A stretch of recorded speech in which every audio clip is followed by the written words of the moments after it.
నెలల ముందే చేయాలి. అవగాహన లేదు. రైతుకు రుణమాఫీ ఇస్తామన్నారు, అది 40% కూడా కాదు. రైతు బంధు కొంతమందికి పడ్డే, కొంతమందికి పడలే. సంవత్సరం ఎగ్గొట్టారు. బోనస్ అస్సలే పడలే. ఎందుకు ఇంత మోసం చేస్తున్నారు రైతులను?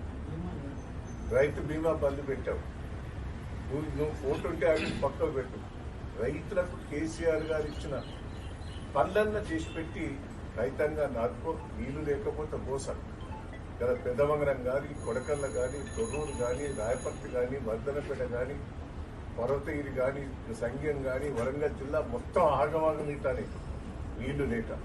ఇప్పుడు కాలువ నేను వచ్చినప్పుడు చూశాను, మొత్తం చుక్క నీళ్లు లేవు. ఇప్పటి వరకు నీళ్లు ఫుల్గా పోయేది. వాటర్ చూసి రైతులు తొందరగా నాటేసే పరిస్థితి ఉండేది.